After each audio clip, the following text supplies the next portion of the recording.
Goeiedag Andri, dankie dat jy hier is vandag. Kan jy asseblief vir ons kortliks vertel van jou onderwyskundige agtergrond en ervaring in fisiese wetenskap?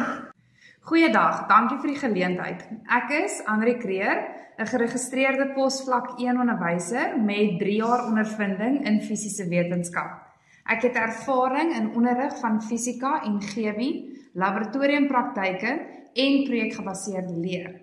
Ek fokus daarop om leerders nie net konsepte aan te leer nie, maar ook wetenskaplike denke, probleemoplossing en praktiese vaardighede te ontwikkel.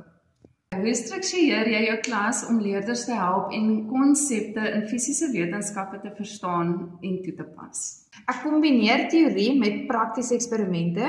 Leerders voer laboratoriumeksperimente uit wat konsepte soos krag, energie, chemiese reaksies en elektrisiteit te illustreer. Ek moedig hulle aan om waarnemings te doen, data te ontleed en hulle resultate krities te bespreek. Hierdie proses versterk begrip en ontwikkeling probleemoplossingsvaardighede. Hoe sal jy tegnologie en digitale hulpmiddels gebruik om die leer te ondersteun? Ek gebruik digitale simulasies, aanlyn laboratorium hulpmiddels en interaktiewe hulpmiddels om komplekse konsepte visueel te verduidelik. Ek dokumenteer leerresultate en assesserings deur digitale portfolio's en projekvoorleggings wat ook help om die individuele vordering te kan moniteer. Laboratoriumwerk kan tydrowend wees. Hoe hou jy leerders gemotiveerd en sorg jy dat alles veilig verloop? Stel duidelike instruksies, tydlyne en veiligheidsprosedures op. Ek gebruik motiveringsstrategieë soos groepswerk en erkenning van suksesvolle eksperimente. Ek moedig leerders aan om self doelwitte te stel en refleksies oor eksperimente te skryf, sodat hulle aktief betrokke bly.